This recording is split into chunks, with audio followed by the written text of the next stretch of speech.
What's up, music fans of the internet? I'm Kevin. I'm Derek. And we are last week's album, back again this week, talking about good music. Talking about an album called Remedy by Old Crow Medicine Show.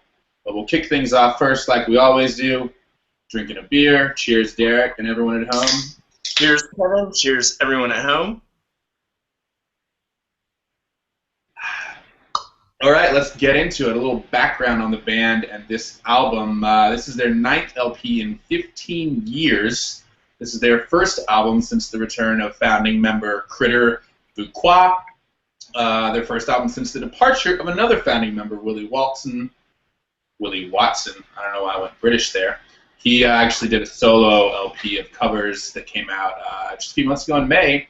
And it's also the first album since they officially became the newest members of the Grand Ole Opry. So lots going on, and I think that kind of comes through in the album.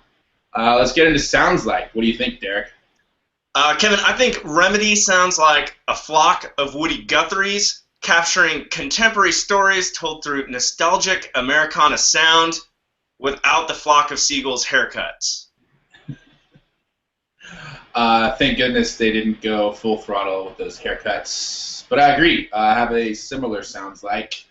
I'm going to say this sounds like today's best old-timey band cures the trendy Americana epidemic with a potent shot of real roots music. Let's get into key tracks. Derek, what do you have? Kevin, I got Brushy Mountain Conjugal Trailer and The Warden. Nice. I'm going to go with Sweet Amarillo and Dearly Departed Friend. I think your first one, well, trailer comes first, right? That's right. Brushy Mountain Conjugal Trailer opens up. There's a lively strummed mandolin and banjo riff that kind of start. It's really even, and then it kind of hits this shrill strike at the end before repeating. It kind of almost creates this siren effect, if you will. Like you might hear in the event of a prison riot or something. There's guitar, dobro, and then there's this kind of plodding bass snare drum beat that creates this real pleasant down-home root sound you're just talking about.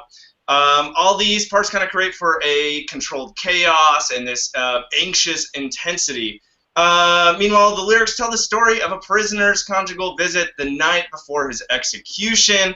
And in fantastic Old Crow Medicine Show fashion, they lyrically take this ordinary pedestrian type concept, which he describes as a slide out double wide Class A trailer, take on completely different form, tin can jumping like a rodeo saddle, and potentially even the source of a prison riot. Looky here, honey, if you don't keep quiet, we're bound to start another Brushy Mountain prison riot. I just really enjoy, and ultimately the lady friend almost becomes a source of graft. So this is just a lot going on. Musically, it's just this kind of just a lot going on. The lyrics are fantastic, and they all kind of mirror each other. Fantastic way to start the album. Yeah, this one, I agree, Derek, grabs you right from the start for a great album, which continues with my first key track, Sweet Amarillo.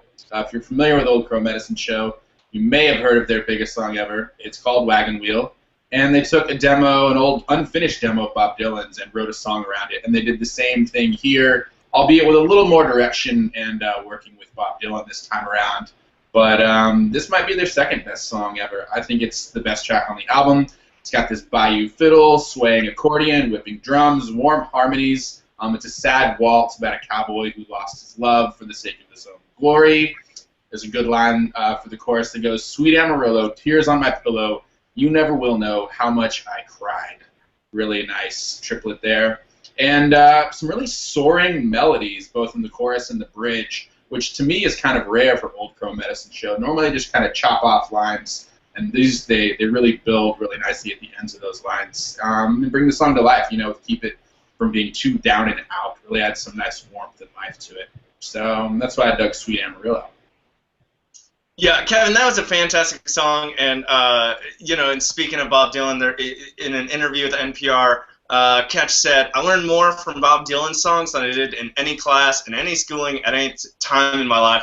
I just thought it was fantastic. And yeah, this song's great. Too bad we don't double up on best tracks here, last week's album, because this one was fantastic. Don't miss it. For my next key track, I go to the closing track of the album. So I did opening and now the closing. This one's called The Warden. The highlight here, I thought, was really the group harmonized vocals, which, there's always some of that in Old Crow stuff, but this was like leaps and bounds ahead of what they usually do as far as just a booming sound, very intricate layered harmonies here. Later on, a lead kind of steps out, augmented by group ooh-oohs, which is fantastic. Musically, it starts very slowly with a lone banjo riff, and which is really then highlights the harmonized vocals. Mandolin enters later, some are harmonica, acoustic, and bass guitars. Just really fantastic song, and lyrically they draw a lot of parallels between the prisoners the warden is responsible for and the difficulties the warden might have personally, being responsible for them, and they just draw a lot of really cool parallels lyrically here, aside from the sound. Just a fantastic way to end the album. Derek, did you spend some time in the Slammer recently, or do you just have a soft spot for these prison songs? I don't know. It bookends, and it made writing my notes a lot easier because I had a common theme throughout. One pool of ideas to draw from. It worked out okay. And they were they were also like really fast there at the beginning and then really slow at the end. And I just thought it covered, they covered both grounds very well, and it just kind of went well with prison imagery. Yeah. Well, all right. My next key track is called Dearly Departed Friend, and it's really nice. Jangly guitar, some bright banjo, this pining pedal steel, really swelling drums, very soft, sensitive vocals, almost Norman Rockwell-ish in its sort of simplicity and slice of life wholesomeness. We've got a truck backfiring. We have kids eating ice cream. But the whole time there's this dark underlying somberness that keeps it very real and raw, not too nice and pretty. One really good line in it, he says, "Your mom's boyfriend got drunk, saying it should have been me, and I wish it was. Him, I mean." Some really nice biting humor there amidst this downtrodden subject matter of, it's tear-jerking personal tribute from one soldier to the other. One has just passed on. The other can't really find peace and comfort now that he's back home. Overall, just a really emotional ballad.